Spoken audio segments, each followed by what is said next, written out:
up to it and said, well, I wonder if it's unlocked. Testing. And it I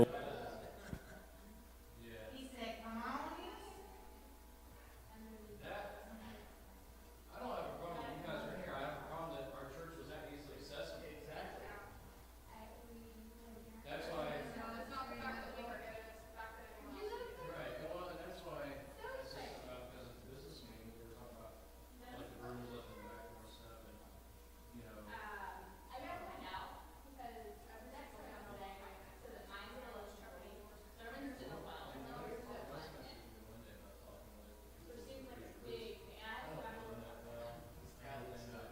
Like, you know, it's like people listen that should be listening. I'm like, oh, you gotta be very checked. Somebody could be visiting or something or whatever. They get sticky fingers and they could be walking around here checking church. And just because it's a small town doesn't mean somebody's not going to know. They'll laugh at you too. They'll laugh at you. Yes. Okay. We have 5 minutes, so we're good. I don't remember where we left off on the last one. We only got to the first part of it, I think.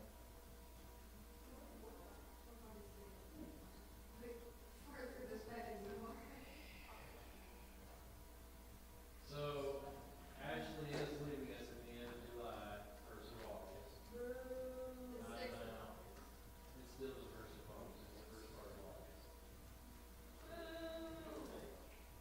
While we, like I said, while we hate to see you go, you have our blessing. I was talking with Larry and stuff about it, and he was joking up.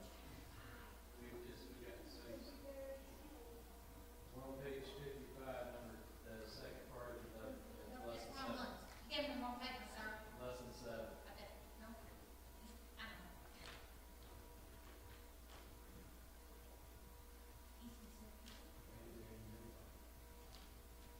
So did you go for it?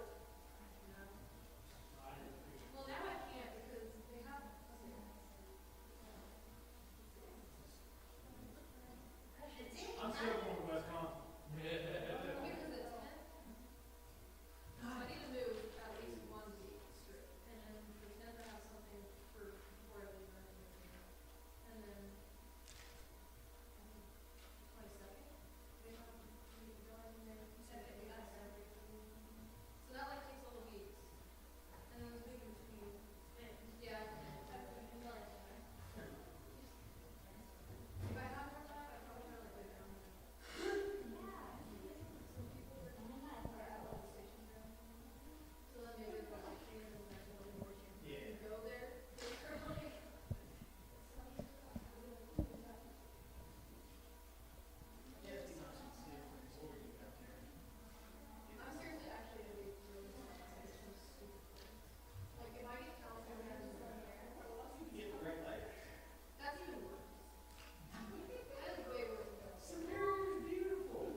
Can't be pleased no matter what. And just be happy the Lord gives you a decent place to go.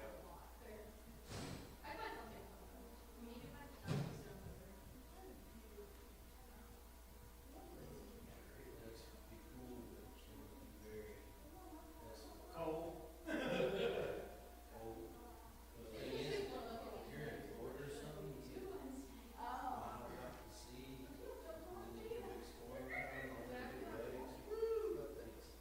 Yeah, that's what I'm saying. I've seen the movies. I've heard the legend of Fitzgerald.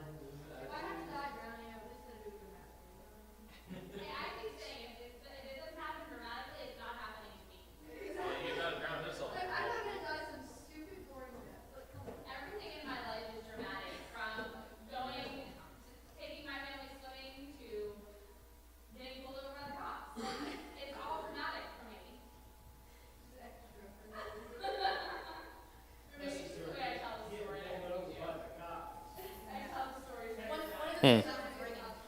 I just turned it down too. It's this microphone. What is it? Sure, thank you. My hand's fat. It doesn't fit in there. Thank you.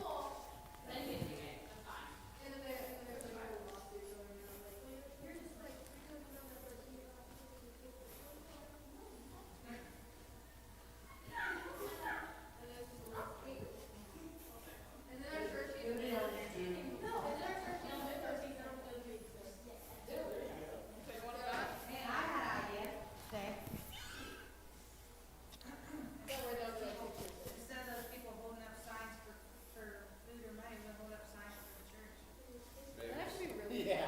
Hey, that's all right. They would fight you for that spot. Don't need money, don't need food, just need you to show up for church. Yeah, I need money, don't Tired of people begging you for gas. So now we're begging you to come to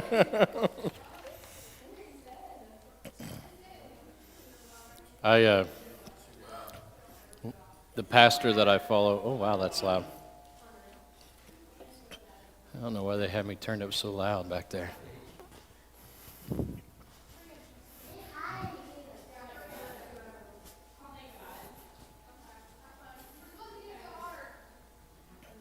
There we go, testing.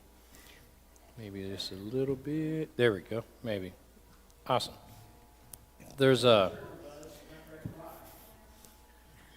pastor that I follow on YouTube.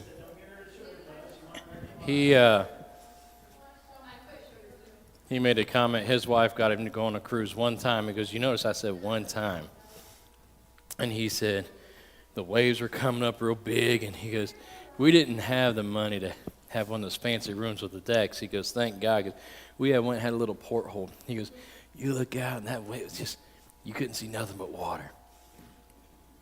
It's this microphone. And he'll just have to stay up here and not participate tonight, I guess. He said,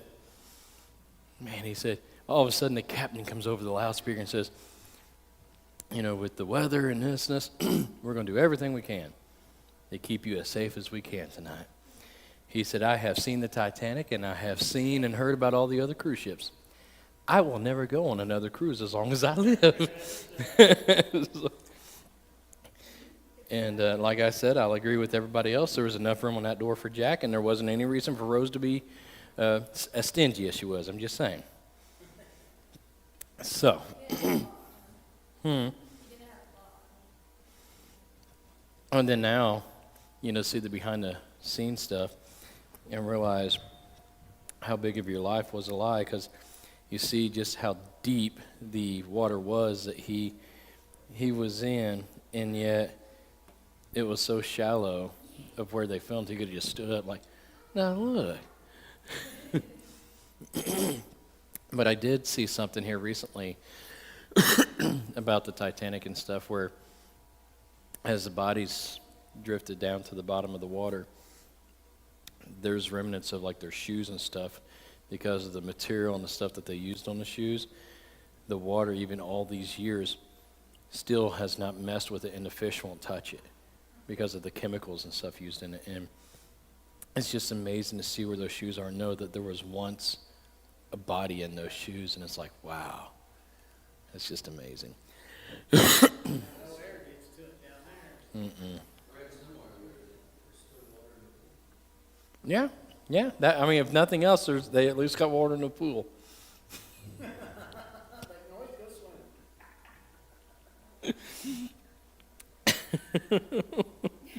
We got to behave. Aunt Jeanette's watching us now. I just got a notification. Oh, Father. She would enjoy it. Mary Phillips was supposed to be here tonight, but Blake's therapist, who's been helping her out, and was supposed to start coming to church with her, just found out she has COVID.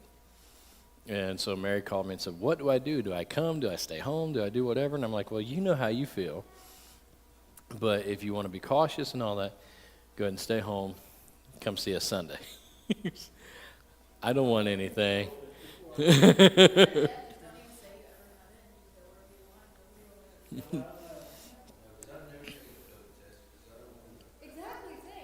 Well, It's basically like a flu now, and so I'm not even gonna take a test unless I'm absolutely required to take one.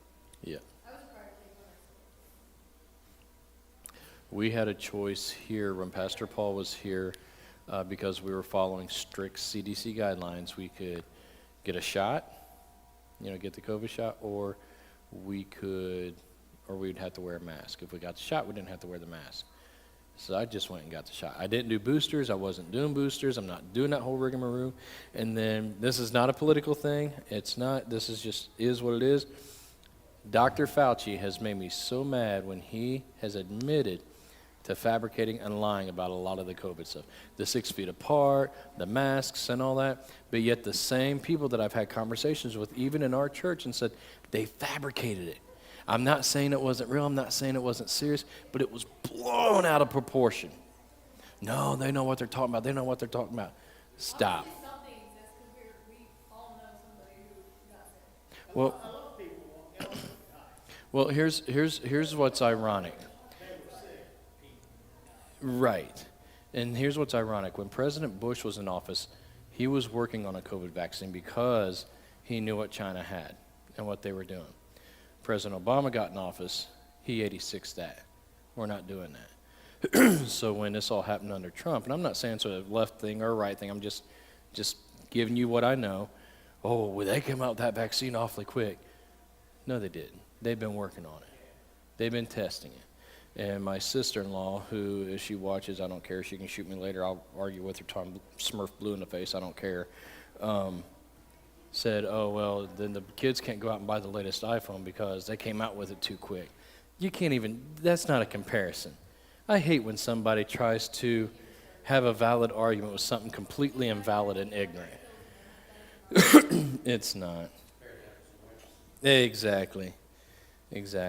Which I have learned. I've learned that the apples to apples game, I guess there's a adult version and then there's a family friendly version. And our last year in Anderson, before we came here, Jesse went with the women to the women's retreat, and they were playing apples for apples, and they realized it was not rated G. yeah. Because it was like, oh, and Jesse's like, oh, we should get that game. And then she's like, as we're playing, I'm like, no, we shouldn't. And then we did some research and found out there's 2 different versions of it. Because it's...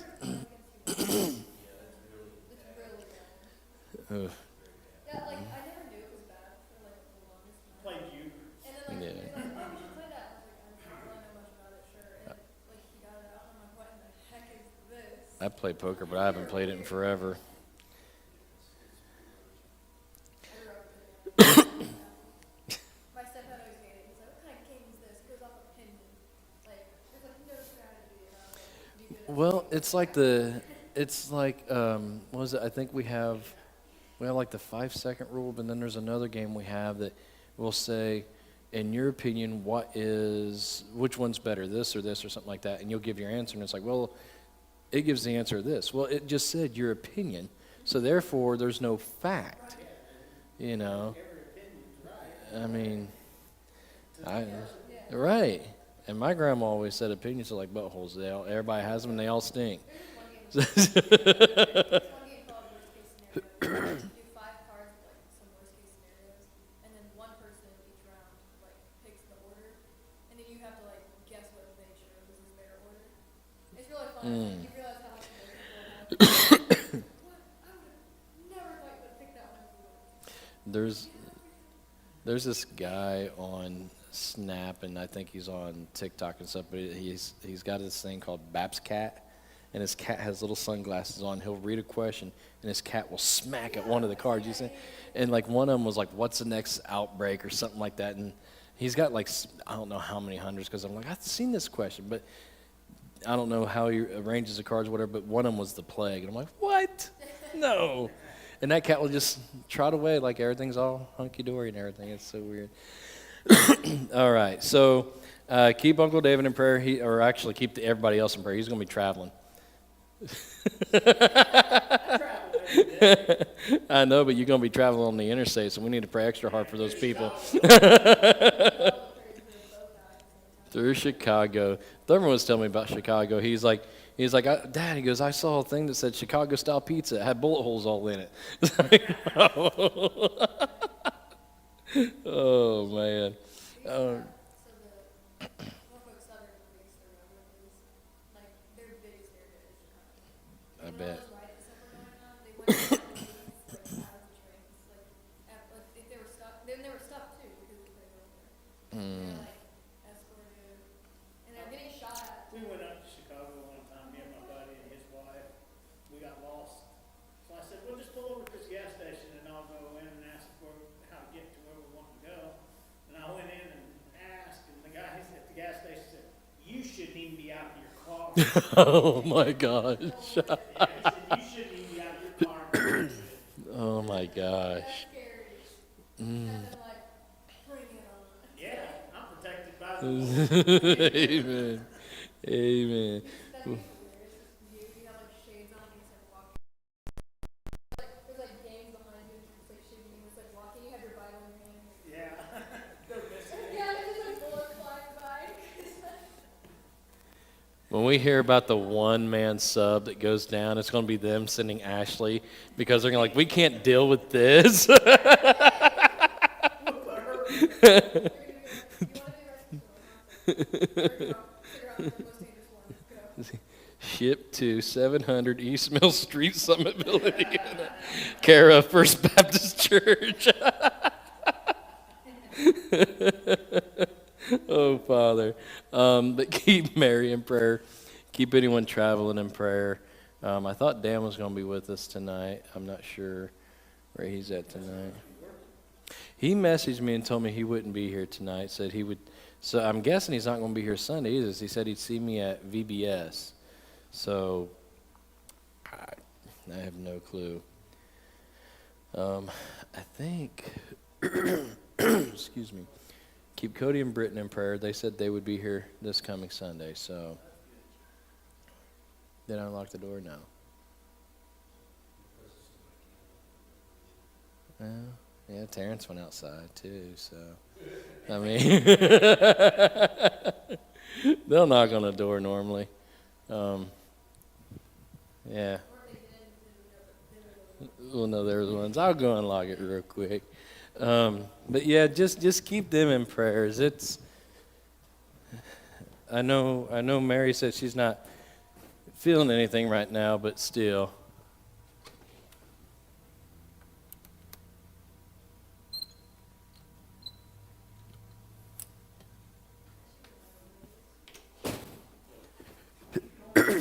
All right. The door is now actually unlocked.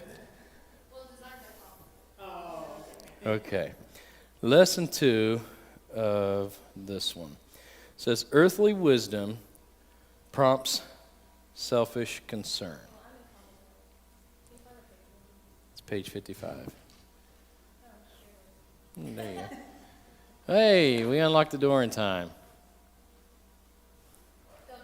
What's up? Hey, if it wasn't for Christy, you wouldn't have had a door unlocked.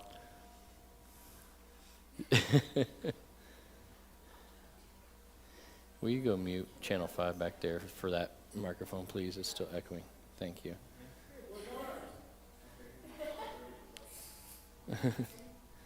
Cherry Pepsi Zero, yeah. I can normally find them at Casey's or Circle K.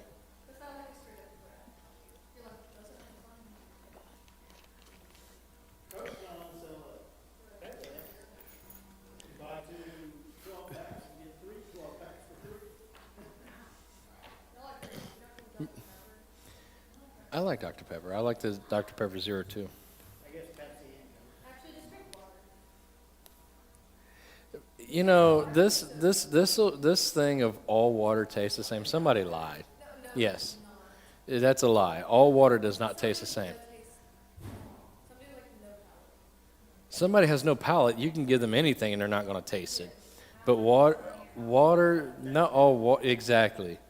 Because I guarantee you go to this water fountain back here and hit ours at school and whatever, it's different. No, I haven't, but that's crazy. Now I want to try it. I always get like cheap people. That's what we get. I just take Walmart or Kroger Bear. I mean, Well, the water here is I say the water, our water in Ellick is like got a yellowish, brownish tint to it. I've noticed. So the water in Muncie tastes like rotten eggs. Oh, yeah, soft I and don't bad. like the water in Muncie. ooh, ooh. All right. Yeah, just well. James 3:14 through 16. It reads, "But if you harbor bitter envy and selfish ambition in your hearts, do not boast about it or deny the truth. Such wisdom does not come from heaven, but is earthly, unspiritual, and demonic. For where you have envy and selfish ambition, there you find disorder and every evil practice. But if you harbor bitter envy and selfish ambition in your hearts, do not boast about it or deny the truth. Earthly wisdom reverses biblical values. Followers of Jesus would be conscience-stricken to find, however, bitter envy and selfish ambition in their hearts. The world, however, applauds people who excel by harnessing the power of these corrupt qualities. The competitive survival game shows on television rely on similar self-promoting values. Such wisdom does not come down from heaven, but is earthly, unspiritual, and demonic. The source of the wisdom is obvious from what it produces. Cattails do not grow in salt water, where you find them along the road or at the edge of a pond. And you know you have found fresh water. Bitter envy and selfish ambition do not grow in God's soil. Where you find these qualities, you know you have the evil dirt." Devil dirt? Yeah. Do what? When it says, don't boast about it or deny the truth, doesn't mean deny the truth, that it's not from heaven and it's not from heaven. Yeah, so if you Deny the truth that you have that. So if you harbor bitter envy and selfish ambitions in your heart, do not boast about it or deny truth. So, in other words, the best thing to do is not to deny it. Be honest about it. Be honest about what it is and where it came from, and basically deal with it, like approach it. Okay, yeah, because that would basically be exactly like admitting that it's not of God. Right. Disorder is a delight to the devil. War must be one of his greatest delights. For in war, every evil practice is perpetuated in ensuing chaos. Church fights and family feuds are also products of earthly wisdom. I think it's funny that it says that down at the end. That's really ironic. I'm not going to lie to you. That last sentence, church fights and family feuds are also products of earthly wisdom. I don't think he muted our channel. So that's the thing, like you think about a lot of times when we want to fight and argue with somebody about what we know, what's going on, this, that, the whole 9 yards. Like I said, even Sunday, I have heard and seen of churches that will split over one thing or the other. And, well, studies show people prefer this in church, or studies show people prefer that in church. I don't care what a study shows. I don't care what professionals say. I want to know what God says. And while we may be going on the downslope of the roller coaster at the moment, I believe that if we steady the course, continue pursuing God's truth, which is His Word, we can update the church. We can do different things. That's the one thing people don't understand when I say we have to learn to change. At some point, maybe the pews come out and we have flex seating put in. Maybe at some point the carpet gets changed. We paint. We do whatever. Maybe we update the signs. There's things we can do that will update, upgrade, and maybe help bring people in. But at the end of the day, we could take out a loan, dump hundreds of thousands of dollars into this building and renovating. But if we're not doing anything to bring people in, it doesn't matter how we renovate. No.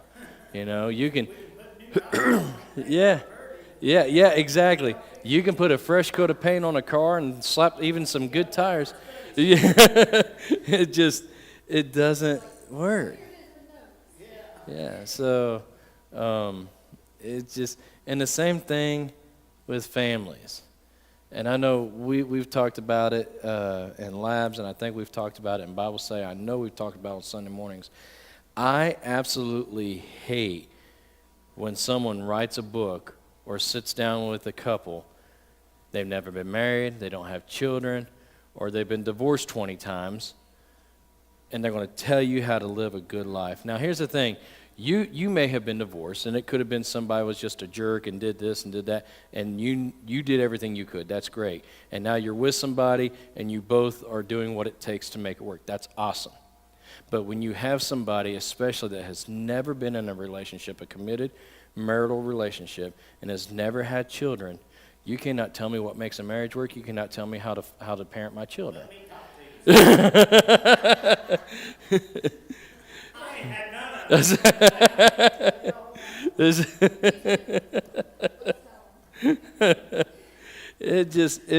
that's something that really does bother me. It's like you or these people that this is what your church needs. You don't know what my church needs. You're not around from this area. You don't know what it's going to take. Yeah, I have looked so hard online to see other pastors that are in a small community like ours with a small church. How did you grow? What did you do? You know, how did God use you? What are some tools God gave you? Because when you have a town that's similar to yours, it's not going to be 100% the same, but you can follow that diagram and you can see some things happen. But if you all of a sudden you plant this church and it's and I'm going to like one of these churches that was already big, but hey, we're going to go plant one over here, or we're going to go do this. Everybody's going to flock to it. But when you have a church that's been around over 100 years and it's had its ups and downs, it's hard to get people in the door. But everybody's got their own idea. Okay, first question says, why is disorder such a concern in verse 16? Why is disorder such a concern in verse 16? So it says, yes.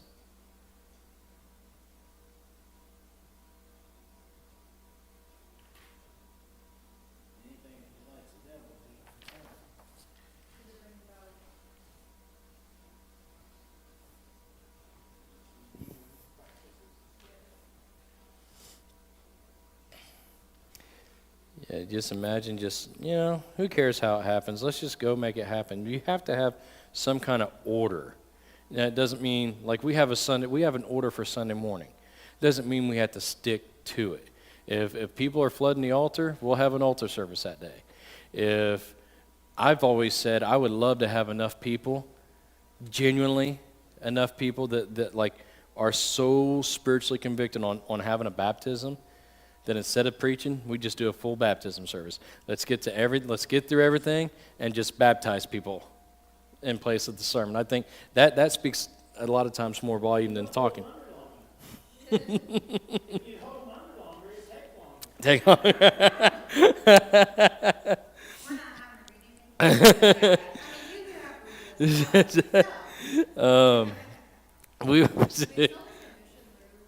My soul could be the worst.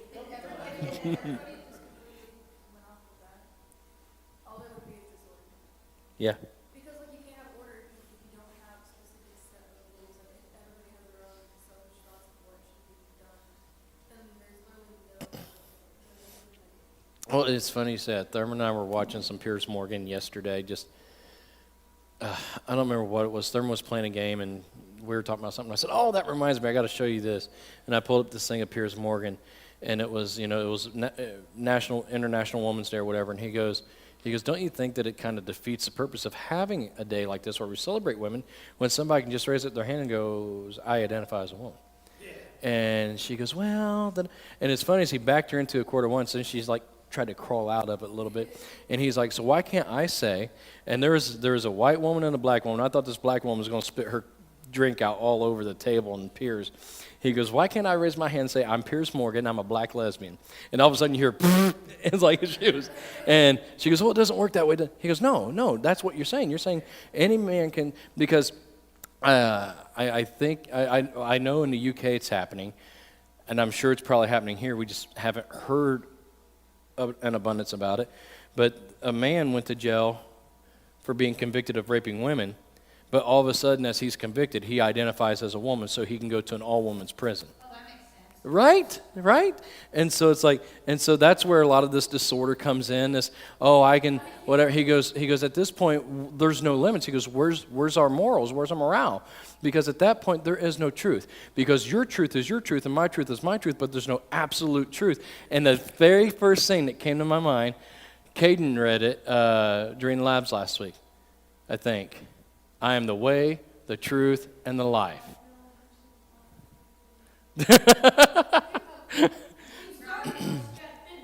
Where he came from. So many years ago. Oh, Father. Oh, man. Hey, they love that song in gym, man. They'll dance to it. Cotton Eye Joe. I've seen him dance to it going to the bass string kickball.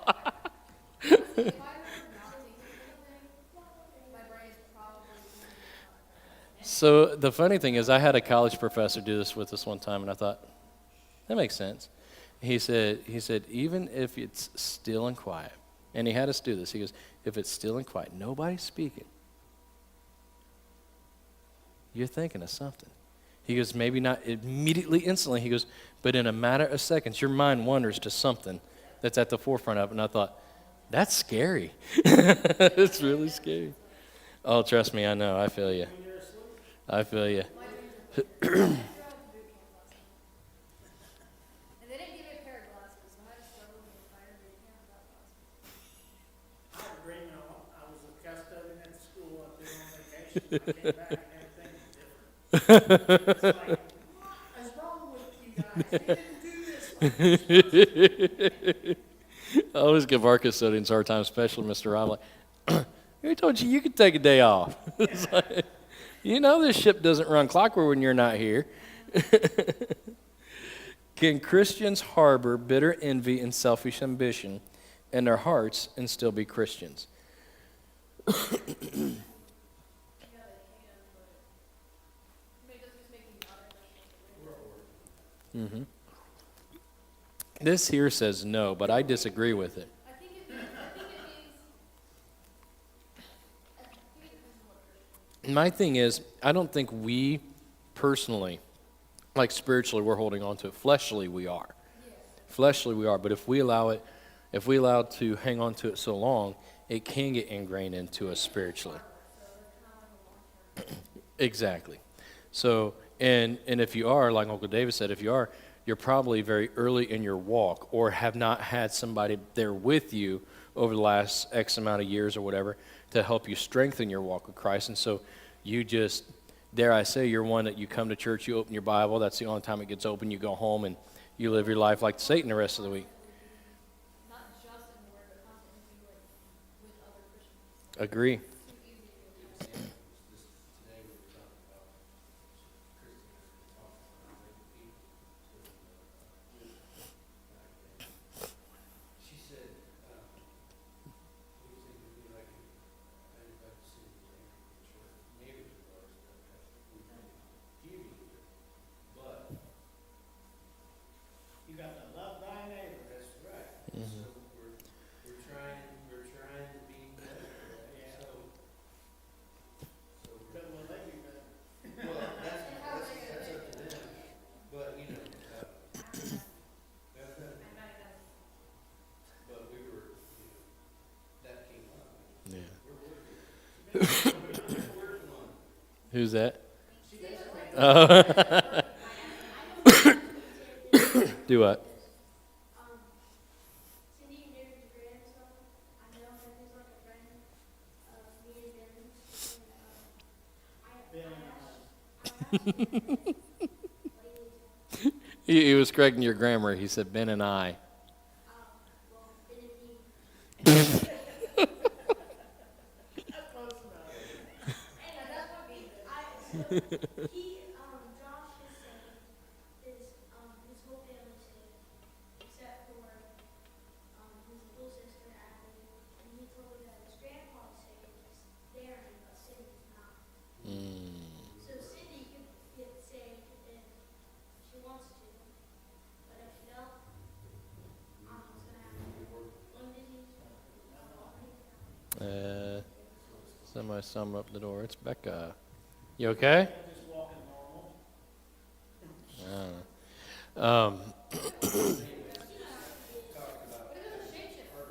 Bad feelings, we're not like we were, you know what I mean? Right. I had a lot of anger for years. Anger and hatred. A lot of. I don't have that anymore. Walk, please. Walk softly, carry a big stick. Teddy Roosevelt. Yeah, that's, I tell you. It is crazy how now that I think about it, it's like really hard to like. I try to get anger, give all my, I mean, I'm 46 since I was 5 years old. When Dad got shot, I had a lot. Yeah. And then when he passed when I was 12, it made it worse. oh, I'm sure. It's hard to be angry when you really know that life is happening. Like it's safe. Like, Alcohol, yep, same alcohol. Yeah. it's like a different kind of anger. It's like when I'm angry at Satan, it's like it's not the same. I played a lot of euchre with him after he learned. He can play euchre just as good as anybody that can see cards. He can read real cards.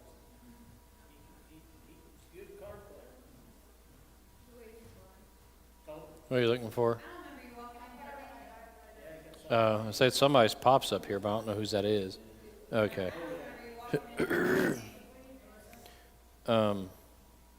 See, that's I deal with a lot of the anger here recently, and I've been giving it to God, and it's like Sunday was very tough thinking about, and I told Jesse with everything we're going through, and then having that conversation with my brother, like it's so weird how everything happened this last week or two, and just Saturday that conversation, and my schedule is made out a year in advance. I already got next year's schedule already done on what we're talking about. Doesn't mean it won't change, but then all of a sudden the sermon comes up on struggles, and it's like, and that's been, like I said, I'm an open book, and if anybody gets upset that's related to me, that's your tough luck. I'm just going to be honest. The best way to break a generational curse is to talk about it and give it to God. Drugs and alcohol have battled and defeated my family, and I am determined that the buck stops here. We're done with it. It's not happening. It's not happening. We're done. When I got a brother sitting in jail that allowed alcohol to be the root cause of why he is where he is, and his wife is now dead, and his kids don't hardly talk to him, and people say, well, you got to understand he's got a problem. I understand he's got a problem, but Satan pounces on that. And if he would have, we're talking about, it says, bitter envy and selfish ambitions. My brother's selfishness has got him where he's at, because nobody was going to tell him that he couldn't drink. Nobody was going to tell him that men don't cry, men don't do this. Men, like, you know what, dude? I'll stand up here in front of God and everybody and cry. I've done it before. I don't care. I don't care. It takes a bigger man to show your emotions than it does to harbor them in. I deal with and battle with depression enough, man. I ain't holding anything in. And during an altar call, I've done it before. I'll do it again. If I need to go to the altar, I'll go. I don't care. If somebody's got something to think, they need to be up there too. It just is what it is. That's. Well, I didn't want to, sorry. No, you're good. It actually goes into our third question. I didn't want us to lead it, like that. That's why we were drinking beer. If it was in the house, it would drink. And something just said, you know what? It's not good. You don't want our kids to remember us by that.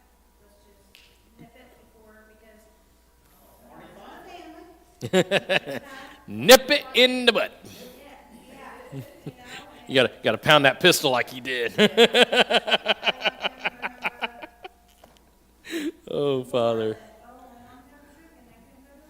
Yeah.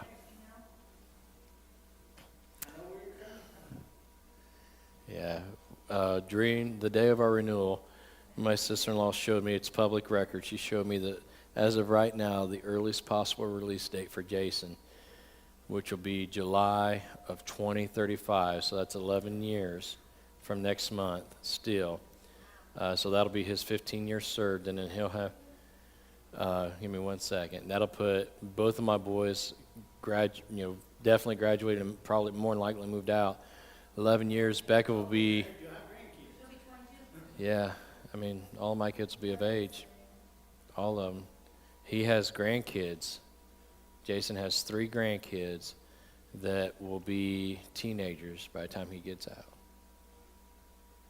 out. Over one incident. Yeah.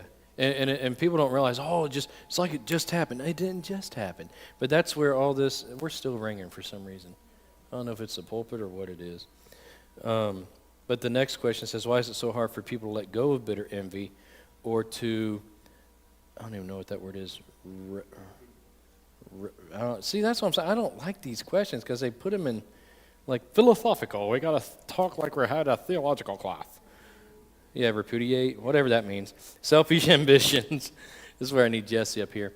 To answer your question, my brother struggled with alcohol for years.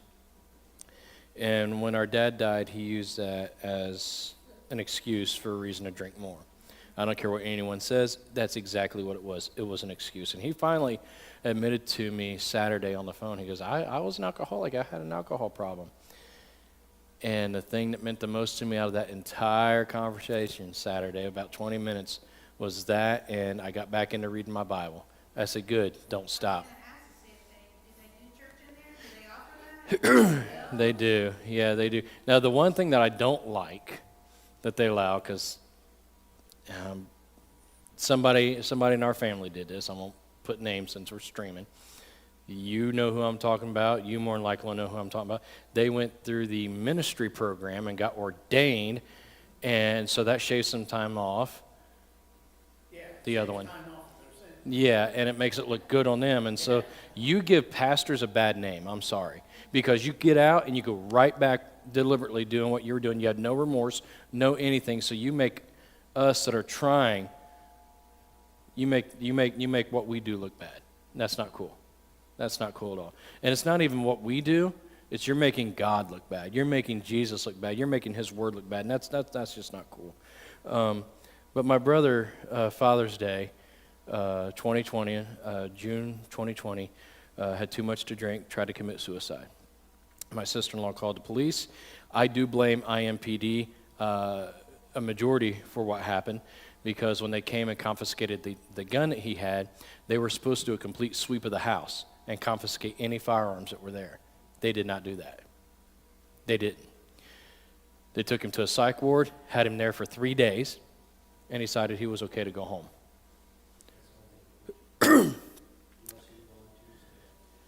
Well, I think his wife could have probably fought it, but she didn't. I have no clue. But Psych ward and mental institutions, basically the same thing. It's usually a lot of times tax laws. but then between July 4th and his birthday, I was getting ready to go out and go golfing with Art, Andrew, and Art's brother-in-law. And we were at the first hole. I was getting ready to tee. I had my ball and tee in one hand, had my club in the other, and I was thinking, man, there's a lot of people out here. And I'm going to look like an idiot because I can maybe hit it from me to that wall back there, and then I'm good. And I said I can get to do one of two things. I can get to go way up in the air, like as tall as the ceiling, or I can get it to roll really far on the ground, but I can't get it to do both. I don't know why. And my phone rings, and it was my mom, and I thought, I don't want to answer this. I never wanted to answer when she called. I normally handed it to Jessie. I'm in the bathroom. She goes, no, you're not. I was like, I am now. So I'll go right to the bathroom. Because trust me, that will tear up your stomach. But I answered it, and she was crying. She said, Jason's in jail. And I'm not going to lie, I thought, well, who did he hit with his car? Was he out drinking? You know, all the things that ran through my mind. And she goes, he shot Jill. I said, I'm sorry, do what? She goes, he shot Jill. I said, well, how is she? She goes, she's dead. I still get cold chills. And the next thing out of my mom's mouth floored me, because it had nothing to do with my nieces, had nothing to do with Jill's family. The first thing out of my mom's mouth, out of all that, and Uncle David, you already know where I'm going. She goes, and I don't know how to get him out. Are you serious? So all this jewelry and stuff that my mom had and all these other things, when she passed away, we couldn't find. I think she hawked or pawned. She did something with it to help pay for his lawyer. And he always had hundreds of dollars a month on his books. Like, dude, I can't. You're going to do good if you get $20 a month for me. I'm sorry, I just can't swing it. And so anyways, what he tried to commit suicide again. He had one of my stepdad's shotguns. And he had it like this, and she went to pull it down instead of off to the side. And my nieces, 2 out of 3 of my nieces are like right there peeking around the corner when it happened. And she went to pull it down. He tried to jerk the gun back, and he was holding it still like this. And when he did, he pulled the trigger, and it killed her, like it shredded her insides. And my 2 oldest nieces saw it and watched their mom right there on the floor. And I know I shared this with Chrissy. I think Uncle Dave and I even talked about it. I remember my mom, my best friend Lee, who stood up there with me during our vow renewal, he's a retired cop, and I was talking to him about it. My mom's like, when this is all said and done, we can get Harold's gun back, because that's my stepdad's gun. She goes, you need to go get it. Well, I had my mom on speaker. Before I could say anything, Jesse goes, I don't want that gun in my house. I don't want it in my house. I don't want a reminder of what it did, let alone who it did it to. And I said, Mom, I can't do it. Jesse said, no, I'm not bringing that gun into my house. It's not happening. Because to me, that's a shrine of what that gun did. I don't want that. And Lee goes, I'm telling you right now, he goes, even after the trial's done, there's going to be all kinds of red tapes and hoops and hurdles you got to get through to get to it. He goes, Brian, the best thing to do is just let him dismantle it, melt it down, and make it somebody's next bicycle or something. So it sounds good to me. And so, goes back to that selfish thing. We got to get off this high horse of we're better than anybody else, or we're this or we're that, when we can just go to God and let God deal with it. And again, that's where the assembly comes in. Because when my dad died, when my aunt died, even when my mom died, when Jesse and I went through stuff, our church was the ones that was there and prayed with us and guided us. And man, I tell you what, you want to see people come together, go through a hard time while you're in the church, and watch people just love you to death and pray with you and comfort you. Like that's better than some blood family you got. I mean, it really is. I told Uncle Dave one day, I said, I've adopted all of y'all, because we don't have much family left. I mean, there's very few of us left on our side of the family, and I felt you're good, buddy. Half of the people literally in this church are my family. Like I said, you feel like the distant cousin that we didn't know we had until you came, and now you're getting ready to leave again. But as long as you visit when you're in and you come back, exactly. I tell you, Becca has cried a couple nights. She's like, I got this sisterhood with Ashley, and she's leaving, and like she has just been depressed, not talking, She's going to go with Christy Friday and help at the Hope Center, but she's been so depressed because she had fun when you came to her birthday last year. And she's like, she won't be here this year. I'm like, honey, you still have her number. You guys can chat when she can and things. I'm like, and she'll get to come in and visit. And I think Christy told her that too. You'll get to visit and stuff. And See, the thing is too, is we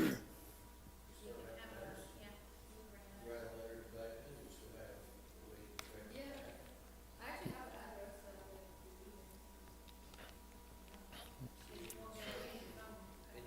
And we learned that your letters, when you get them, they don't make sense. They don't come in order. So, you're talking about this, and then you get another letter, and it's talking about something that happened before. Wait, how do you know? their daughter. Daughter, you know, listen to the show? She was in national. And her husband was a Marine. Yeah, they get to come every other weekend because of their work.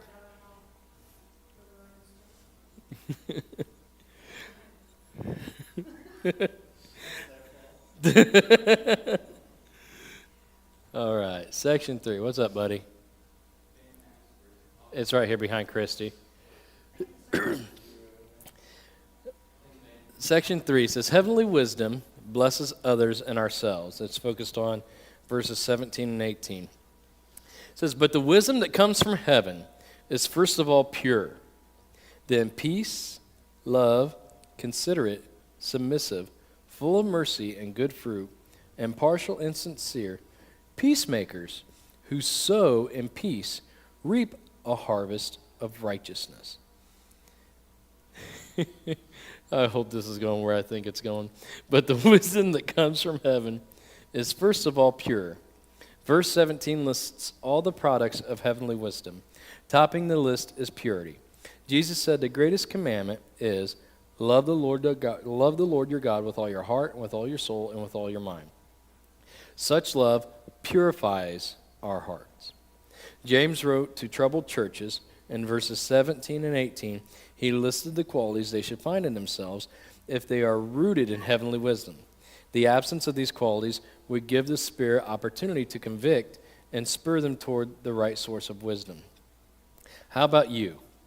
Are you pure, peace-loving, considerate, submissive, full of mercy and good fruit, impartial and sincere? And would you be a disciple of Jesus Christ? Oh, yeah. You must have these qualities where you find resistance in yourself. You will want to know why. You will labor at it and pray about it until all recollection in you is gone and the Spirit is free to make you like Jesus. Verse 18 is a fitting motto for the believer. Peacemakers who sow in peace reap a harvest of righteousness. Such a life is a blessing to others and to ourselves. So how does loving God purify our hearts? I think that should be pretty simple. Try to be peacemakers. If you love God, You summed up what it has here. It says if we love God completely, we won't have the time or inclination for what is impure. We will want to get rid of anything offensive to Him that might already be in us. The more we draw towards loving God, and the harder we read, we pray, we do all these things to get closer to God and make our relationship with Him stronger, the less of the world we have to influence us and be in us. Kind of like what you were saying about, you don't have to be here, but man, it makes it a lot easier to when you're. it's seriously so much better. It is. It's not like the biggest difference in the world where it's like, oh my gosh, the church, like everything changed. No, it's just No. a little thing here and there, like helps keep you on. I can tell you right now, the last week and even these last 2 days, Monday and Tuesday, I have felt like an elephant's been sitting on my chest, just been stressed out, don't know why, just depression, struggle, just everything. And just sitting there one day watching Thurman play a game, and I felt like my heart was racing. I felt like I couldn't breathe, like my chest was being pushed in. And today, I don't know if it's just knowing we have Bible study tonight and just knowing we were all going to be here. Like, I woke up, and I had this smile on my face. I was like, hey, it's going to be a good day. And I sit there smiling. I had my head in my hand like this at one point, and Becca goes, you okay? I'm like, yeah, I'm good. Good. I know we got church tonight, and exactly. When you have that feeling, just knowing you're going to be in God's house and with people, tell me that doesn't do something. I know. Because a lot of times in our lives, we are alone, but we're on our own physically. We're not around other Christians, and we have to do a lot of things that we have to do. So we like the opportunity to be like, it's like, I just feel so blessed. And just like those other members, you couldn't even do this. Yeah, exactly. You'd be arrested or shot. Yeah, you even mention His name. You even let them see a glimpse of your Bible. I mean, seriously, they'll It's really the same word. We think our country's so bad. exactly. I literally cry every time I hear it. Or, You don't take it I easy? can hold it in really hard. I can hold it. Oh, I got a song after this you got to look up. I'll wait till we're not streaming, but I'll give you a song to look up. Because when I first heard it, I'm like, I don't like the language, but he's got a wonderful point. God bless America. Uh, my thing, and that's the thing, is like what we become is not who we are. And people get that so mixed up. Like, America used to be this, now it's this. No, it's never this. It's always been this, but we allow this garbage to happen. And I hate social media. A lot of the stuff that you see that we become is not very good. It's a lot of media stuff that's been put out there. Yeah. Whereas you get down home boys, down in, outskirts of town and nowhere, Indiana, Kentucky, it's different. It's like, It's like what we imagine, what we grew up with. South is so nice. Love South. And it's just your major city. Our countries outside of Yeah, even that. see what is all put on Mhm. media, they're really going down, but it's not. I told Jesse, I said I would love to take a vacation one time where we have no phones, we have nothing, we're not doing anything. We can just live old school. We, I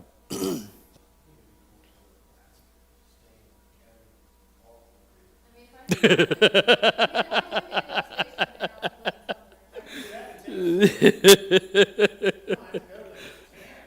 I could get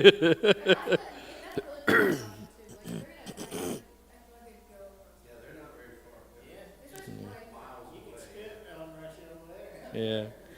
yeah. We went on vacation. It was during COVID. Right before we came here, we went down to Indy, and of course, every hotel's rates are like through the floor, like they were just cheap. And the hotel we booked through with Hotels.com had canceled on us because we'd already paid for it. So they refunded the money, and Jesse's like, "No, we're still going to go." It was during COVID. I don't know why they canceled on us, but everything was starting to open back up then. So it was right before we came here. And matter of fact, we went that Thursday, and we had all day Friday. We came back Saturday, and then that Sunday we were here. And I was like, I just want to take some time and have some family time, be off the grid. And I was just getting my foot in the door with insurance and all this. And I put this big thing on Facebook, hey, we're going to be down at the pool. I'm not going to have my phone, the whole 9 yards. We got back up to our room. I am not even joking with you. I had 9+ missed calls. I had over 9 voicemails. I had all these text messages, and I'm like, why? I told everybody, we're not, unless you really need us, we're not going to be here. When we went to Pennsylvania last year during spring break, I told the church, like, look, if you really need me, call me. If something happens to somebody, if you need prayer, that's fine, call me. But don't call me just to say, Pastor, I woke up this morning, I was reading this verse, and I thought I really needed that verse today. Good. But I don't need to know that. I'm sorry, I don't. Right? I need the relief of knowing that I know that you know now. Like, I don't. So it's like, at one point, I finally had to put in a newsletter, and maybe right after you all started, I had to put in a newsletter. Between these hours and these hours, you can call, phone, or text. Yeah, but if it's an emergency, feel free to contact me at any time. But I would be laying down, and there's somebody that would blow my phone up 12, 11, 1, 2 o'clock in the morning. And no. And I say she lives right around the corner from me, so it'd be easier for her to just come over and get my dogs going.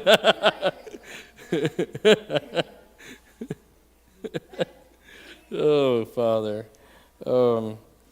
Which of the qualities of verse 17 do you find yourself in? So it gives first of all, pure, then peace, then peace-loving, considerate, submissive, full of mercy and good fruit, impartial and sincere. So which one of those qualities do you find yourself? Oh.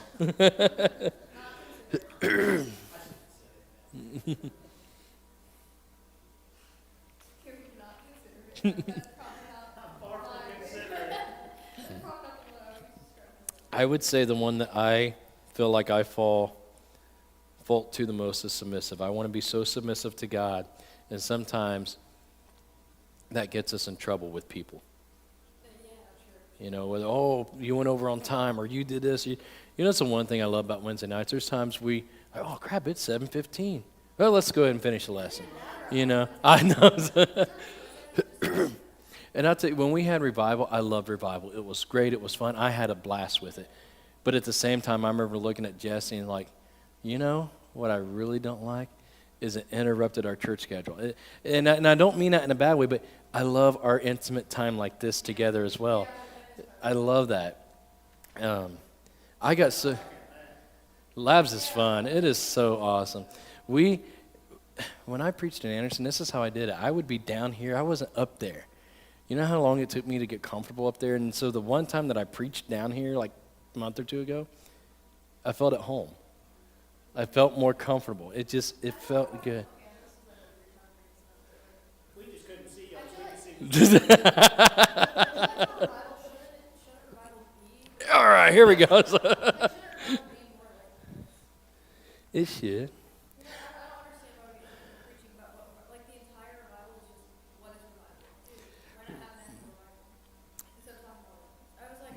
But that's the conviction God gave everybody.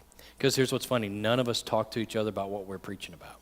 None of us knew what we were preaching about. We were supposed to meet here on a Saturday, and no one showed up. And so I remember talking to everybody individually. Do you know what? Is your sermon ready? Do you know what God gave you? Like, yes, I do. It's like, all right, great. Talk to the next person. You know what God gave you? Yep. All right, cool. And then that Saturday when Jack was here to do our vows, I was like, do you know what God's got you going for the message? He goes, yeah, I do. And then Monday, I think Cork told me, he goes, I'm preaching on revival. I'm like, I know you are. He goes, no, I'm preaching about revival. I'm like, okay. And then Pastor Bob comes up to me that night, Tuesday night, and he goes, well, I got my sermon all ready. I said, you do? What are you preaching about? He goes, well, Cork stole a little bit of my thunder, but mine goes hand in hand with his. And I was like, oh, okay. And then Pastor Kyle told me, he goes, same thing. He goes, and I was like, man, but you know what, here's the thing. We have a lot of new people that don't know what revival is, though. And so, at the same time, I would love to have.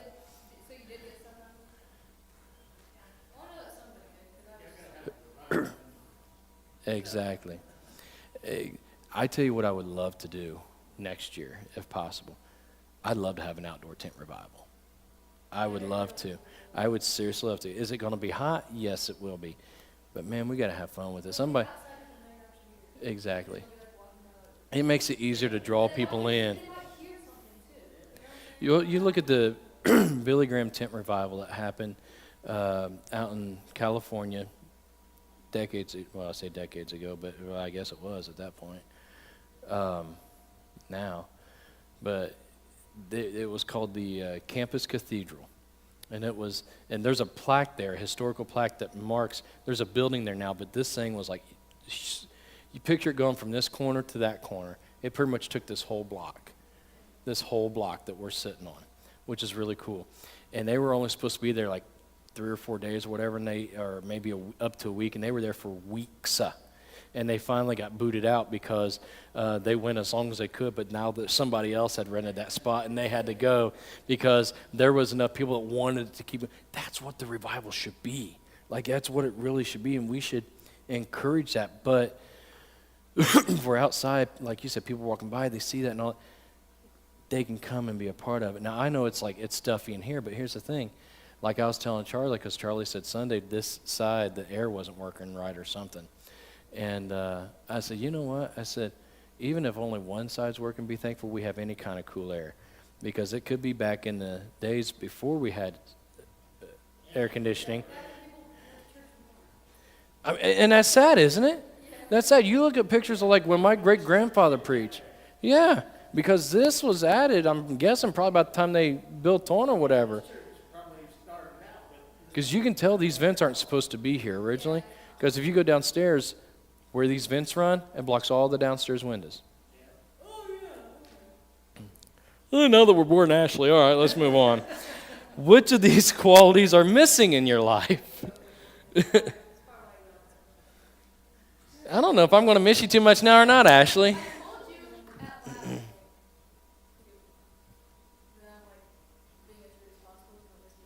Mm-hmm. Yeah. Which of these qualities are missing from your life?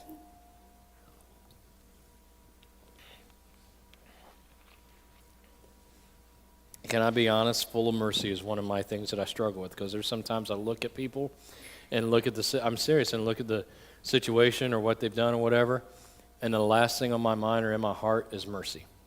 And then I have to have that come to Jesus moment, like, you know what? He had it with us. I have to have it with them.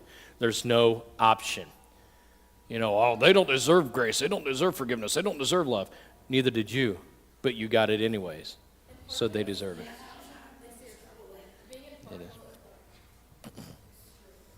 It is. It is. Oh, well, I'm not saying I've got that mastered yet. Right. I mean, I don't think anyone has seen it. Peace, love, and All right, last question, and we'll close in prayer, because the rest of it's life application and stuff that you can do on your own. It says, what will you do about those missing qualities? And I think it's just, like we said, it's working on it, praying about it, getting more in touch with and in tune with God, and saying, this is it. Like I said, that our greatest weakness is His greatest strength, and whatever our weakness is, God, help me to strengthen it. And, you know, Dan and I had this conversation before. He goes, I don't like when people say don't pray for patience. I said, but I get what they're saying. Or don't pray for this or don't pray for that, because we pray for it, and then God gives us the ability to learn patience. But like me, I had to learn how to say, God, I need help with patience.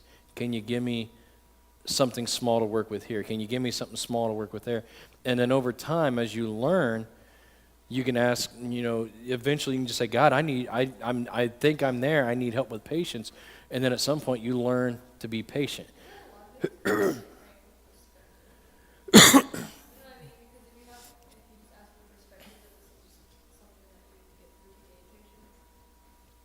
Well, I don't know, because he's not just saying, here's patience. exactly. And that brings up what I was going to say is, you know, like I said, we can learn a lot. We can learn a lot from secular movies. The movie Evan Almighty with Morgan Freeman and Steve Carell.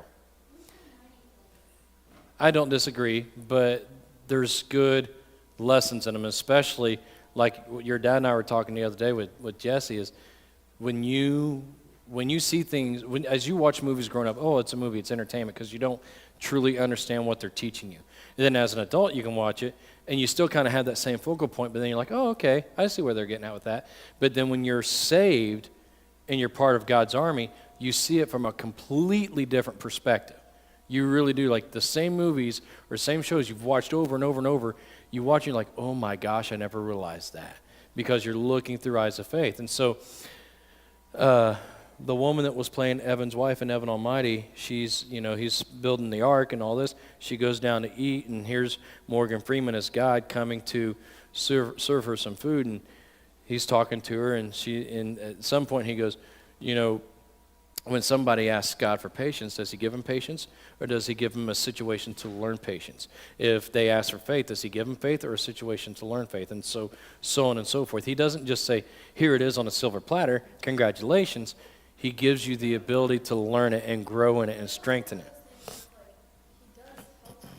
He does. But He's not just going to say, here you go, here you go, here you go.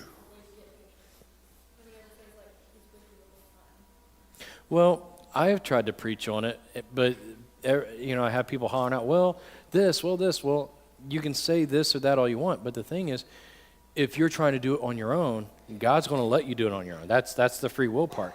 But if you say, Lord, I'm trying and I need help, He's going to be there to help you. He's going to be there to guide you and get you through it. But He's not going to do it for you. But I mean, like, with patience, also, so you just, like, work on that at the same time. I got a lot of love for people, but I have very little patience. I'll be the first to tell you. I have a lot of love, but very little patience for people.